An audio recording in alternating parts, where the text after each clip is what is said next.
Hello everybody, my name is Redeye and welcome to my video.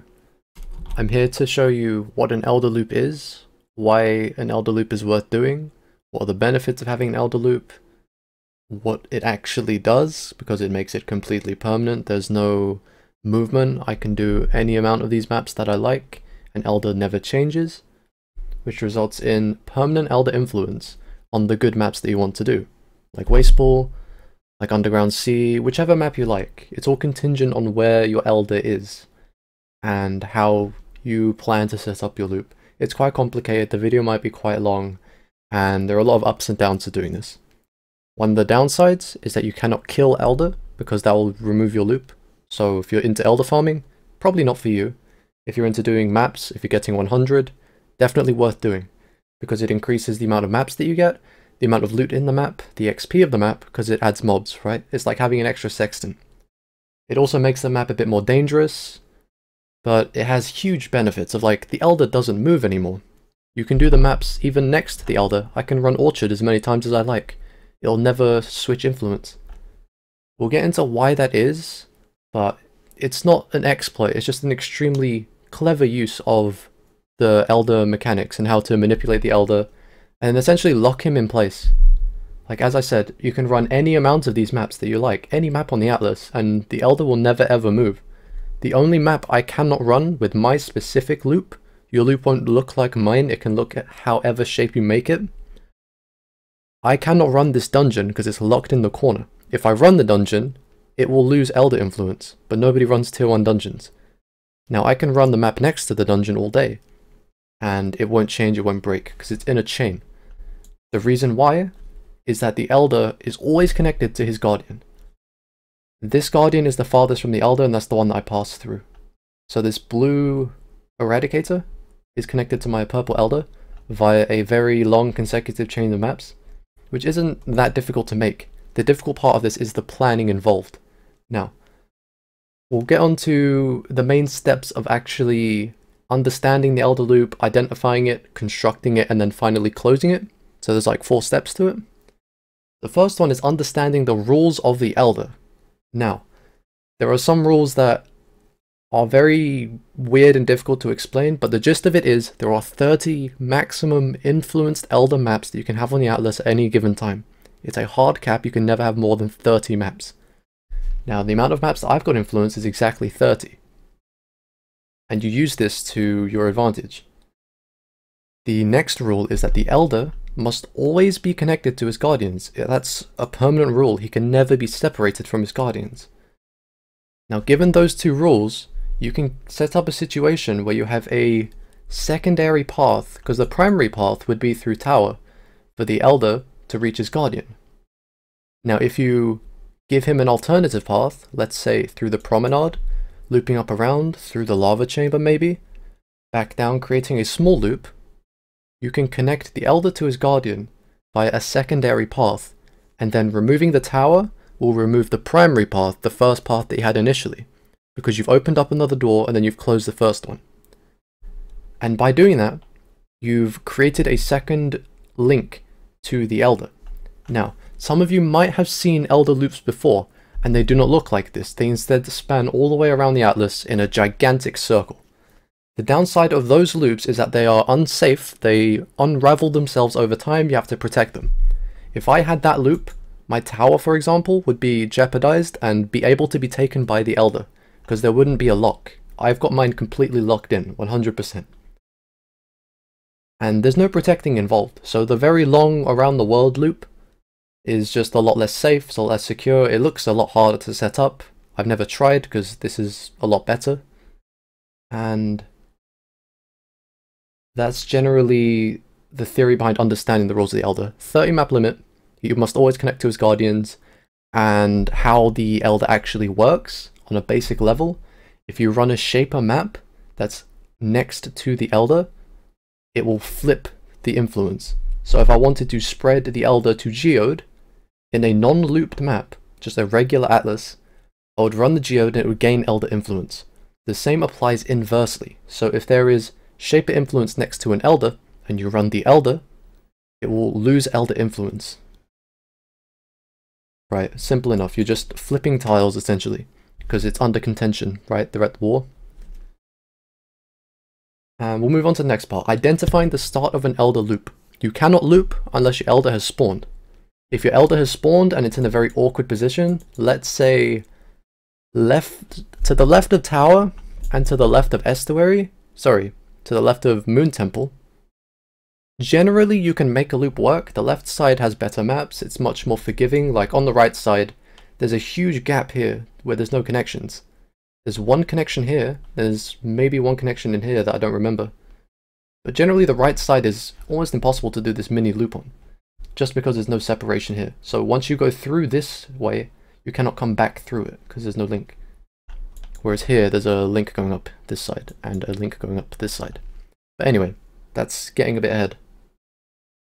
Anything left of Tower, left of Moon Temple, you can maybe make it work. You'll be able to understand why you can make it work in a minute, and I'll get around to explaining it. It's quite complicated, and I'm trying my best. Anything to the right of Moon Temple and Tower, you'll have difficulties, and I generally don't recommend it. The maps aren't as good, and it's harder to make the loop like this. Now, constructing the Elder loop, I've got a picture here. This is a mocked up Elder loop, given that the Elder has spawned on Belfry, up here with the purple circle, and then the squares, all being different colors, are his guardians. Now with the guardians, only one of the guardians matters to you. You want the guardian that is 2 jumps away from the Elder. Typically you'll have guardians 1 jump away from the Elder. You cannot loop to a guardian that is 1 jump away, because you cannot separate 1 jump, because it's always going to be connected, right? It's touching. So you want to connect to the farthest away guardian. Now if all of your guardians suck and you don't like where your guardians are but you like where your Elder are, you can kill the guardians and then they do respawn after a certain amount of time. I don't know how long that is, but they do respawn. They respawn randomly as far as I'm aware, but you can get around it by just like shifting them around. But most of the time you get one that's at least 2 jumps away. That's mineral pools in this case. Now normally I'll use, I guess, this color blue to illustrate what I'm saying. Normally you'd have a connection going like this, and then this would be your Elder influence.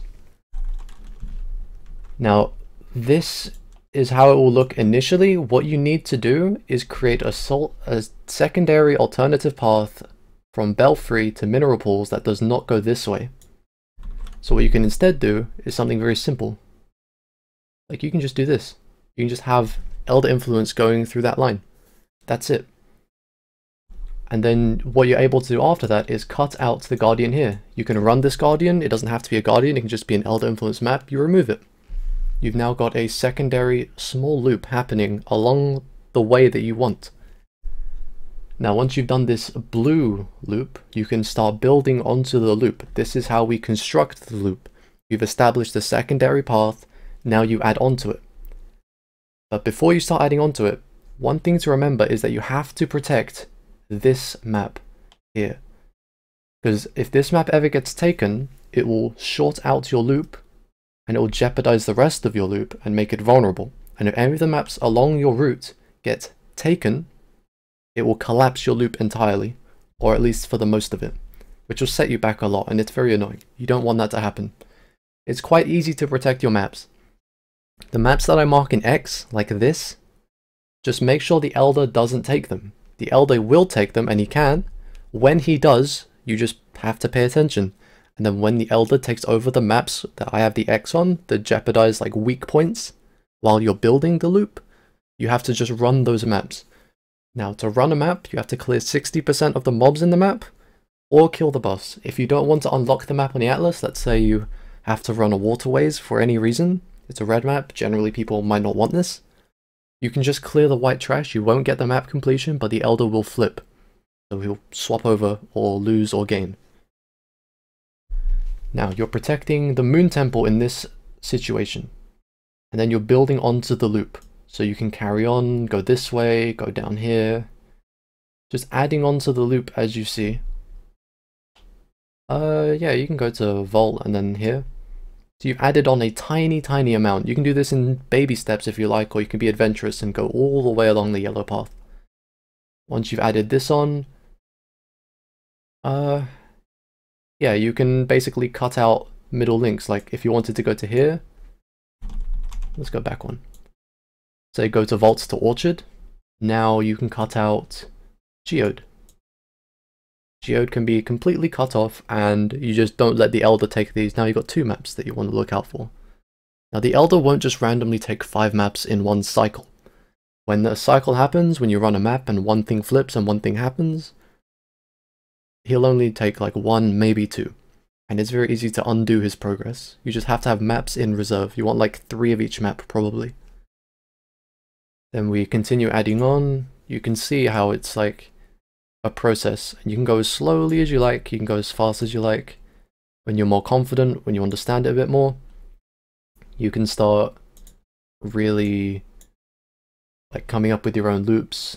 Like I would focus less, if you want to do this, on your immediate atlas and more on learning the process and what it means to make a loop. I don't mean it to sound like condescending or pretentious, I don't mean it in that way at all. You just need to focus on what this mechanic is and taking advantage of it in a new league. It's hugely beneficial. It's a constant Elder. Now once you've done this red part, you can move on. We'll use the color orange for the next part. You can just go around here. Let's say Bone Crypt Geyser. Actually no, let's just close it out maybe, or go through here. You can go through here. And it's quite simple. Now that you've made a bit more, you can start Xing out the middle links, like that one and this one. The reason why you don't want these middle ones to be taken at all is because it will short out your loop. Basically, let's say Lava Chamber and Overgrown Ruin were to be taken by the Elder. Any loop that you have down here, this can now be X'd out by Shaper. Shaper can take this map, and that causes the rest of this loop to collapse. And you don't want that. And then finally, let's just use, I don't know, purple. You'll do this last bit of the loop, and now the loop's locked in, right? And you're all happy, and you're looking out for this map too. Starting out the loop, you can just blob it out. You can blob as you like. Blob means just take a cluster of them and then carve out the middle. So you take a cluster of maps and you carve out the middle. This might look all jumbled up and messy, but this is the best way I can explain it. Now over here I've written 18 consecutive maps. Along the yellow loop, the initial yellow line, there are 18 consecutive maps. And then in the corner, I have marked in red 12 corner maps. This is important. You need your loop and your corner maps to add up to a total of 30. Exactly. You can't have less, you can't have more, or else it doesn't work. Now we're getting more into how to close the loop. That is how you construct the loop with the multiple colored lines, and you build it slowly on top of each other. And you just create a secondary loop while protecting it. And then the final part is going to be closing it out. Closing out the loop, you put essentially the rest of the maps that have Elder influence in the corners. Now looking at my atlas, I have a loop going from Shipyard to Precinct. This is my Elder, this is my Guardian. The other Guardians do not matter. This yellow one and this red one don't matter. I can clear them out if I need to. But I cannot clear the A and the B point. Just my Elder and my Guardian, the 2 that matter. Now this line goes for 29 maps, all the way around in a line. It doesn't connect here. This is not connection. It's visually connected by the Elder wall, but there is no connection here. So with that 29 maps long, that means I have 1 map in the corner. This is my 30th map, the dungeon. Now the way you get the dungeon in the corner of the map isn't like moving the rest of the map. Typically you can just like undo an Arachnid Tomb and then run a Burial Chamber, and it will move from Arachnid Tomb to Burial Chamber, an Elder map. Because you take one away, and then you put one down. It's like brute forcing it. For the very last one, this dungeon, it acts like a lump on your loop. The more of the loop you create, the more control you have over the Elder, because the less options he has to mess with you. Because when you give him a lot of maps to work with, you can do a lot more to stop what you're doing. And the way you get the dungeon in the corner is just by running it. Like the dungeon can spawn on Gorge, the dungeon can spawn on Tower, any of these Shaper influence maps this dungeon could have spawned on. You just have to keep running that last dungeon until it will eventually spawn itself in the corner. Now, the reason why the corner works, and the reason why the shaper never takes over the maps in the corner, this dungeon or any of these red marked maps in the corner, is because the shaper cannot enter the corner. Now, shaper is essentially locked off by the wall here, and the wall up here. Like, it's the wall of the Atlas. The shaper can't go around it. No maps with shaper influence can spawn adjacent to these red marked maps because they are locked into the corner. Now, one thing to remember is that you cannot run any of these red marked maps anymore. These are really bad tier 1 to 4 maps. If you really like a volcano, for example, I know people farm this, then this loop probably isn't for you. You can run the maps in someone else's Atlas, but not your one, because it will begin unraveling your loop. It won't destroy it, but it will give the Elder the capacity to start randomly spawning things and undoing your progress.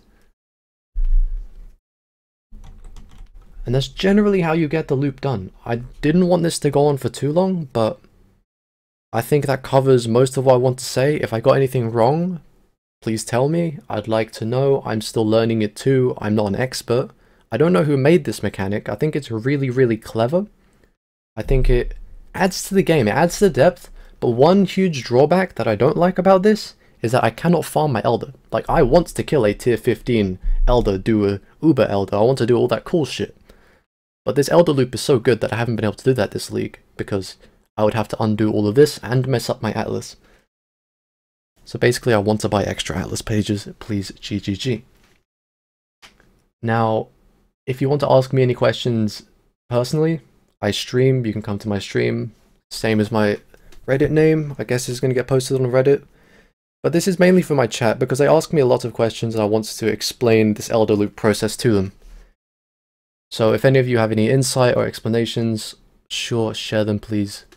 I don't mind. If I'm completely wrong, that's okay too. I'm still learning. I'm not an expert. But thank you for watching. I'll see you later, and goodbye.